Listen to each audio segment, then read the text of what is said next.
I woke up with my heart already bursting, as if I'd been awake and running for hours. Echoes of the dream mingled with the sounds from below as I lay stiff and sweating in the cold bed. And why cold? Soaked in my sweat, the room pitch black, hearth and banked and lightless heap of ash. Reality slowly reasserted itself. The sounds remained. But why here? Why sounds? Nights were always quiet. The Tower of the Prophet was in an out-of-the-way courtyard for a reason. For silence and sleep, so that the future could speak clearly. I slithered out of bed, absently wrapping the blanket around my bare shoulders, and crept to the window, peering down through the gap between the shutters. I dreamt of drums, drumming, a warning of something martial approaching. And so it was.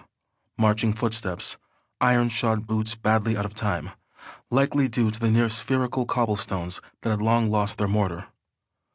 You could break your ankle if you took a bad step in the courtyard. The stones would simply crack the bone like an eggshell. Marching. Why marching? Who would march instead of walk? Soldiers. But our nation had no soldiers. Only the palace guards, who moved like wolves in silent packs on leather soles. Soldiers marching in the dark. A straggling column, like ants, the shine of their armor dulled in the dust. Hundreds or thousands of helmets, too, like ants, like their carapaces hard and domed. Make it make sense. We had no soldiers.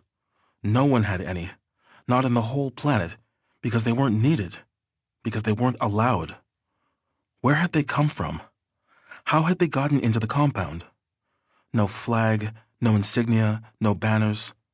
The palace was being invaded. I flattened myself against the wall next to the window.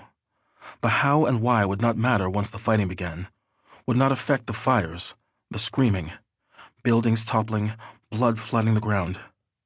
Flee. That was it. Wait, no. They'd kill any civilian they saw, or do worse. Yet, much worse. Don't imagine how much worse. If they realized they had captured the royal prophet. And supposing they were down there right now, a few peeled away from the column, working silently on the locks of the tower's single door. Supposing they already knew exactly who lived here. They would come up, nothing would stop them, and the door separating my chamber from the stairs had no lock. I cursed the tower, cursed the ancient architects who had made one way in and one way out. Unless you counted the window, of course. There was a certain temptation to leap to my death, it had to be said. A statement death. There. I steal myself from you. Do what you wish to my corpse, for you cannot have me. But if I jumped and didn't die? No, I wasn't that brave. Not to lie on the ground screaming and shitting myself with broken limbs. Forget it. Have some dignity. For all the times I'd wished for death over the last 8 years, the wish for deaths had been quiet, peaceful, painless. Cowardice and numbness went together like that. I've not had to be brave for a long time. What else? There were hundreds of guards at the palace. Might I signal for help? But how? No chance anything would be seen from up here anyway. No. If I stayed here, I might be safe for a while, but I would have to come down eventually, and when I did, the same fate awaited me as if I had come down fighting. What was owed to the palace was owed. I could at least die in defense of their asset. Decision made. I shed the blanket.